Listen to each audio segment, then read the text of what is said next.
Since we're assisting Border Patrol here, this is their call. They're going to snatch them up and process them and probably turn them into the United States. Release them? Oh, yeah. That's what happens. This administration is letting them loose in the United States. That's why Governor Abbott and DeSantis are starting to bust them out of Texas.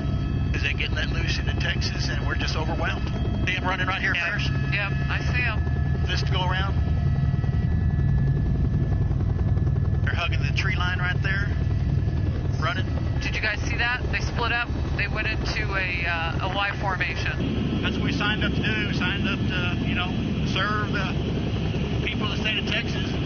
That's why Texas has stepped up and is doing a lot of the job that the Border Patrol get told not to do. So, they're frustrated. This group today was mostly from Honduras. Looking for a landing zone for us. Okay. I think I'm just going to come in right here, though. I think you're clear over here. Good? Yeah. These days, Texas is doing our job, frankly, and it's frustrating for agents because we have a job to do, and we have to watch the state do it for us. Because we just can't be anywhere but processing in our stations and processing centers. It's really frustrating. How should it be? How should it be working? Well, ideally, people who are trying to request asylum would come to a port of entry, request asylum, and customs officers would do the paperwork and take them where they need to go, and Border Patrol agents would be out in the field patrolling. Customs isn't helping, and we're left holding the bag, so to speak. How different is it now than just a couple of years ago? It's a couple of years ago in this sector, we had approximately maybe 2,000 to 4,000 crossings per month, or encounters. Just in the first 16, 17 days of September, we're going to hit 30,000 people today. We were flying in a chopper with DPS trying to help catch some. It took us a while still, but we saved your guys in that chopper, I'm told, 10 to 12 hours to catch those 15. You can't do this without the state.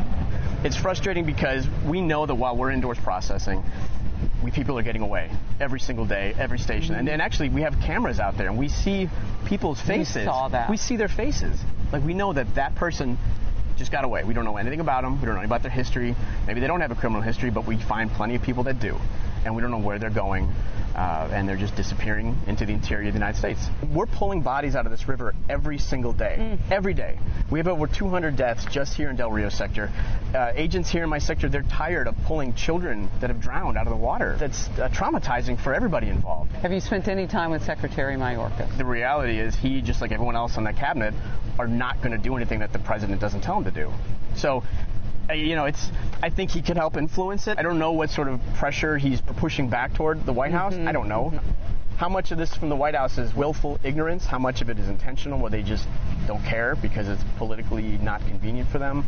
I don't know. And it's frustrating for us because I remember back when the Haitian migrant camp had formed in Del Rio last year, right? We were getting calls from DHS and the White House asking if it was real. No. For real. I could not believe it. They were asking, is what we're seeing real? Do we have sovereignty as a nation? I suppose we should. We do, right? But I don't know anymore.